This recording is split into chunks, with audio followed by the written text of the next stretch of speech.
What's going on, everybody? Welcome back to From the Crypt. I'm Derek, and today I am talking about an 80s classic beloved by many. I am talking about Child's Play, directed by Tom Holland. Now, part of the reason I wanted to go back through the Child's Play movies was the Doc of Chucky, which I did a review on. And it was a solid documentary. I have my issues with it, but it's been a long time since I've watched these movies. And I wouldn't say I'm a diehard fan of the Chucky movies. Freddy's my bag. But I can find enjoyment out of a lot of the Chucky movies. A lot of them. Not all of them. Because some of them are awful. But anyways, and since I just finished VHS, I figured I would start going through the Child's Play franchise.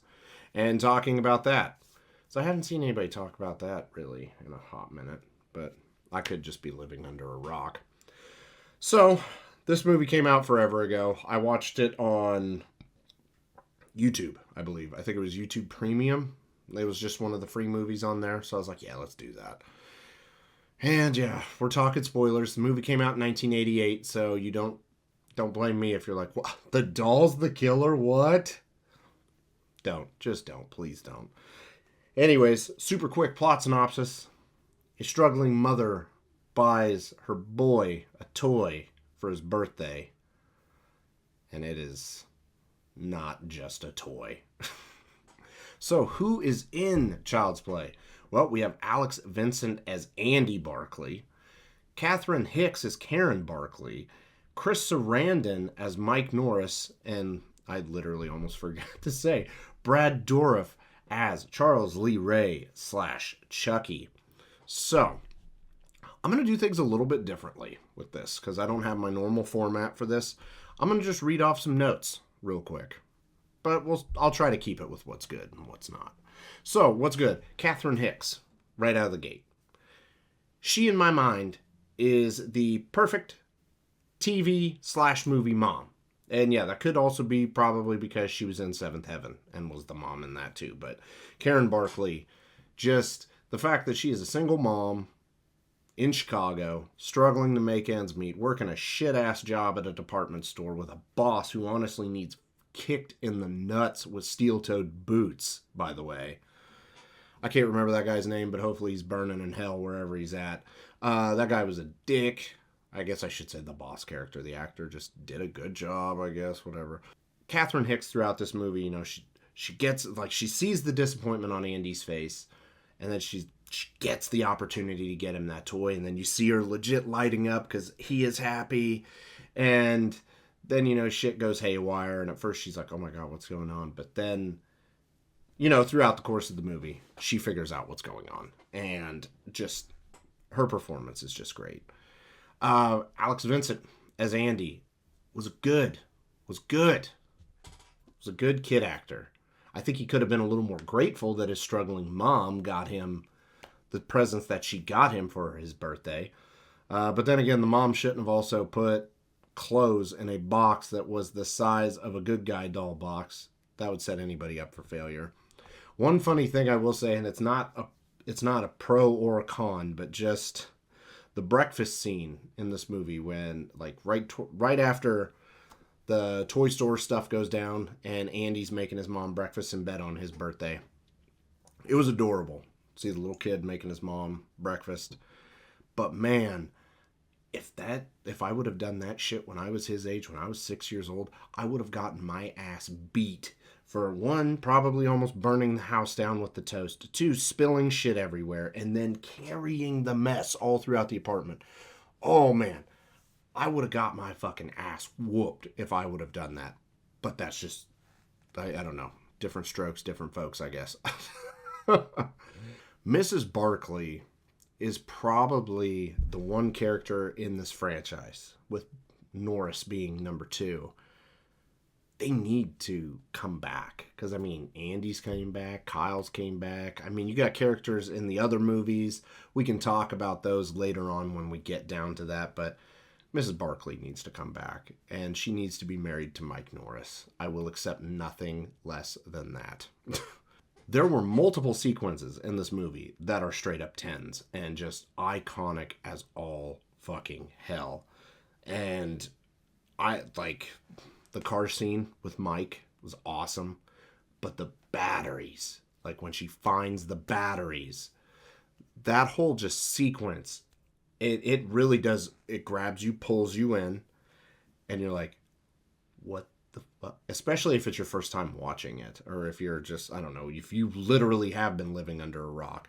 Because, yeah, looking at the box, the batteries fall out, and then the realization that it's been operating without batteries. Nobody's put any in there.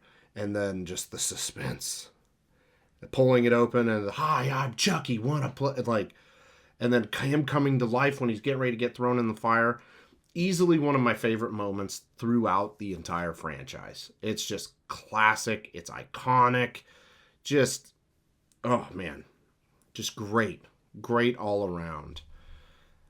So this is a good thing, I guess. But the scene where Andy is in the institution and he is crying, that scene always hits. And it always has. And the older I get, it hits on different levels. Because when I was a kid, watching him cry, it's like, man, that's a kid my age, just bawling his eyes out. That sucks for him. As a teen, it's like, shit, that little kid's crying. That sucks. But now as an adult and as a parent, it's like, I see my kid crying like that, being stuck in that impossible and just awful situation. Sucks. Like, so that scene, like, just that little sequence, I guess you'd say, has aged so well for me. I know a lot of people would be pissed if I didn't mention Brad Dourif.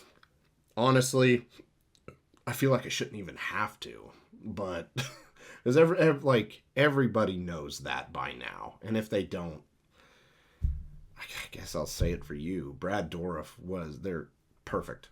Perfect. There's a reason why he's still Chucky to this day. Just absolutely amazing. And I think the last plus I will mention is the music. The music in this movie by Joe Renzetti. Hopefully I think it was Joe Renzetti.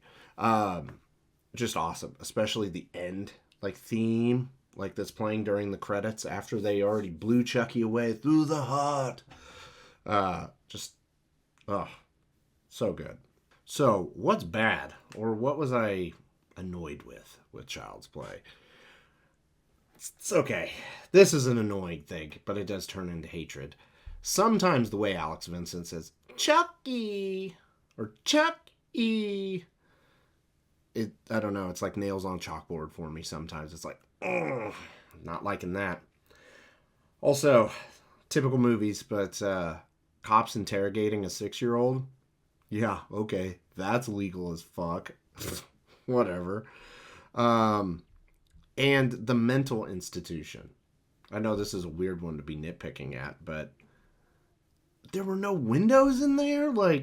It's Chicago? By Lake Michigan?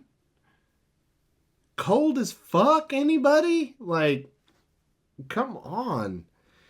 Oh, actually, this one, I think they edited it out. They do talk about it in the documentary. But why in the fuck did they not keep in Mike Norris telling Mrs. Barkley that he was attacked by Chucky literally the night before when they're investigating Dr. Death's place? Why would you just keep that one close to the vest? Why? That's just beyond ignorant.